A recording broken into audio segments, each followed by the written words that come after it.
Então, queria aqui só dar também ressaltar isto. Nós apresentamos a Interjovem CGTP e apresentou uma tomada de posição que já foi aqui referida e já foram aqui referidos também vários valores que têm a ver com a precariedade e os números da precariedade. Mas referir aqui uma coisa também muito importante, é que há um grande movimento social, há uma grande luta e uma grande reivindicação dos jovens portugueses, jovens trabalhadores portugueses, contra a precariedade na exigência do trabalho efetivo. E nós falamos aqui, também já foi referido, a entrega de 20 mil assinaturas na exigência do vínculo efetivo de trabalho. E nós sabemos que muitos jovens trabalhadores se sindicalizam, participam no movimento sindical também na exigência de um vínculo de trabalho efetivo para conseguirem manter o seu posto de trabalho. Também por causa dos problemas e daquilo daquilo em que a precariedade os afeta, como já aqui referimos. E nós aqui o que queremos também falar é desta resposta, da resposta que o Governo dá, que é, em vez de responder também a estas reivindicações, é alargar a precariedade e alargar a possibilidade do contrato de trabalho ser precário por mais de 18 meses. E isto é muito grave e também é isto que a Interjovem queria aqui considerar.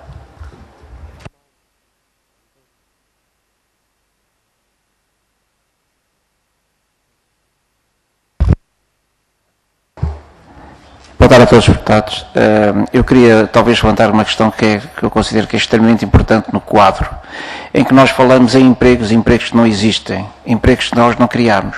A nossa sociedade desindustrializou-se e desagricultou-se, ou seja, nós abandonámos os setores diretamente produtivos e nós estamos a encontrar mecanismos como estes, que são mecanismos sempre provisórios, já há tantos anos, sem qualquer resultado efetivo na criação de emprego verdadeiro. Nós temos, de facto, uma sociedade que se aproveita da fraqueza daquelas pessoas que têm necessidades para, efetivamente, de uma certa forma, obrigá-los a trabalhar sem direitos, ou pelo menos quando se põem esses mesmos direitos em causa. Eu queria só sublinhar que a saída disto não passa, efetivamente, pela continuidade e reforço de um modelo que já falhou, que está falhado, mas sim por opções de investimentos certos e corretos para uma sociedade. Obrigado.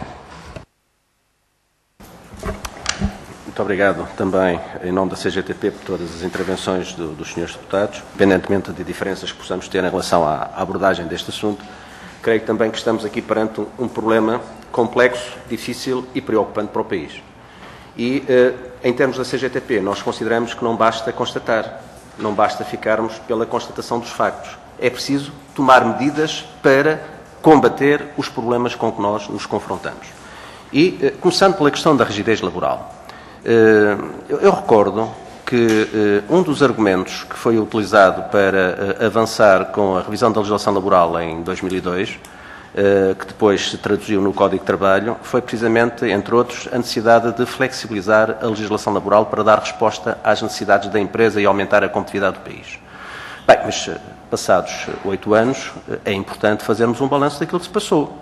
E aquilo que nós constatamos é que houve, efetivamente, um aumento significativo da flexibilização da legislação laboral, com todas as implicações do ponto de vista da relação de trabalho que teve no quadro do desequilíbrio da relação de forças no que respeita aos trabalhadores, mas em relação à competitividade, importa aqui colocar onde é que ela está. Com honrosas exceções, nós tornarmos mais competitivos? Não. O que se verificou é que houve crescentemente uma degradação da qualidade do emprego e, simultaneamente, dos direitos dos trabalhadores. O mesmo argumento foi usado depois, em 2009, para a revisão do Código de Trabalho. Quer dizer, e nós, em 2011, perguntamos, e qual é a conclusão a que se chega? Ou seja, nós temos aqui um problema, senhores deputados e senhoras deputadas, que tem a ver com a questão de se persistir no erro. Ou seja, o que nós, antes de se avançar com qualquer tipo de proposta, devíamos de fazer era uma análise daquilo que se passou e aprender com os erros cometidos ou valorizar aquilo que de bom tinha sido feito. Ora, o que nós constatamos neste momento é que o que passou, passou e persiste-se no erro, repetindo novamente tudo aquilo que de mal se fez e, pelos vistos, se quer continuar a fazer.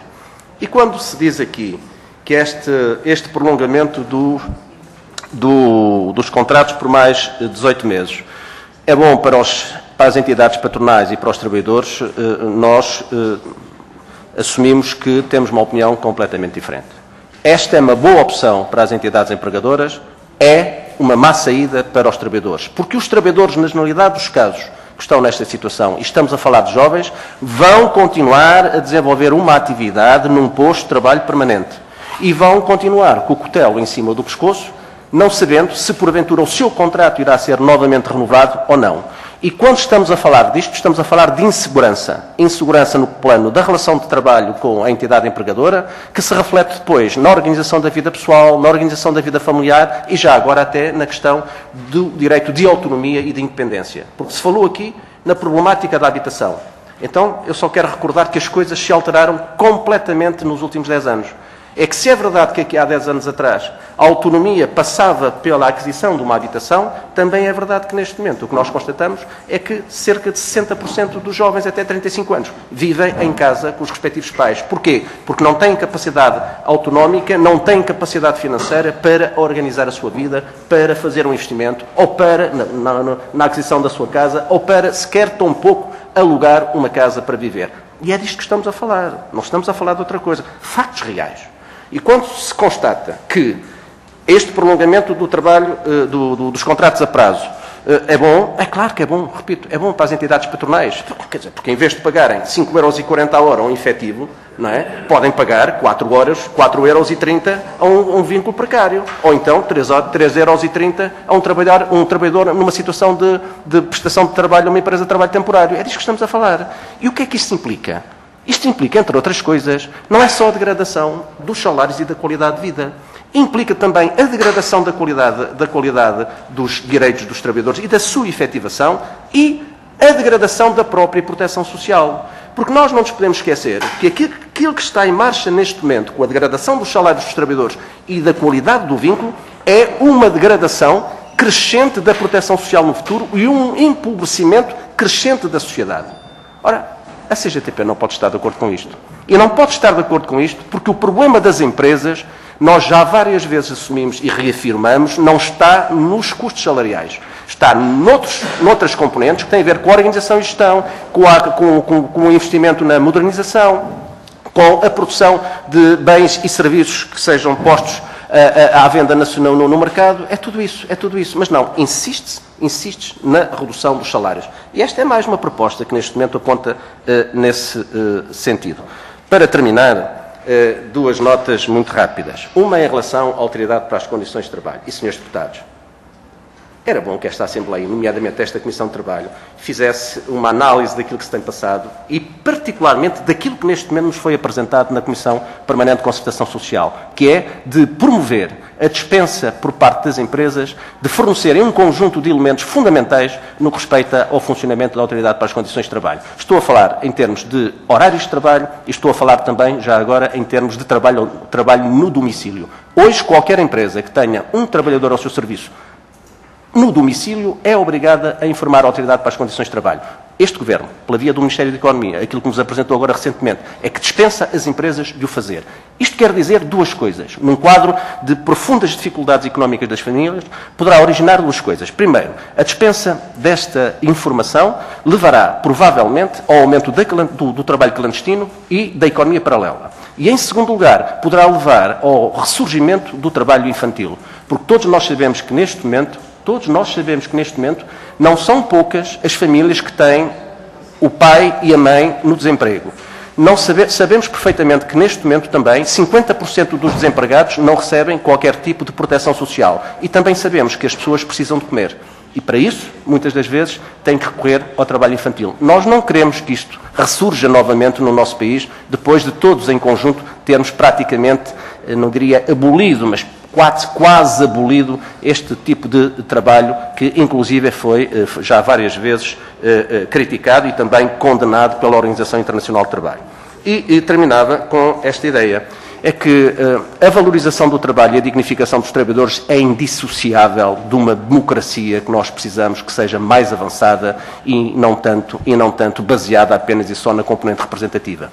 É muito importante a componente representativa, mas É mais importante, na nossa opinião, que essa componente representativa tenha uma relação direta com uma forte componente participativa dos cidadãos, no que respeita aos seus direitos, à participação na sociedade, às suas opiniões e já agora também dentro dos locais de trabalho. Porque neste momento nos locais de trabalho não existe, em muitas situações, oportunidade para que os trabalhadores e as trabalhadoras se possam manifestar. E basta analisar um relatório técnico que foi apresentado por uma comissão especializada para o efeito, nomeada pelo anterior Governo, no âmbito da preparação da apresentação do Código de Trabalho, para constatar que, entre outras coisas, abordavam três ideias. Primeiro, unilateralidade das entidades patronais nos locais de trabalho, baixa efetivação dos direitos e, simultaneamente, uma incapacidade confrangedora de intervenção da Autoridade para as Condições de Trabalho. Pois é disto que estamos a falar. E, portanto, o que é que nós pretendemos?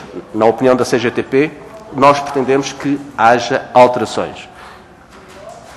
Os problemas em Portugal são difíceis? Claro que são difíceis. Participam, aliás, exigem a participação de todos, estamos todos disponíveis para participar e contribuir. Agora há uma coisa, na nossa opinião há uma coisa, é que este contributo tem que ser numa perspectiva de desenvolvimento do país de forma equilibrada e não com a apresentação de várias propostas com vista à revisão da legislação laboral que não só não contribuem para este objetivo, mas, pelo contrário, aprofundam e acentuam o empobrecimento generalizado da população, dos trabalhadores, das famílias e do país. E este não pode ser o caminho, porque este é o caminho do retrocesso. E nós não podemos recuar. Muito obrigado.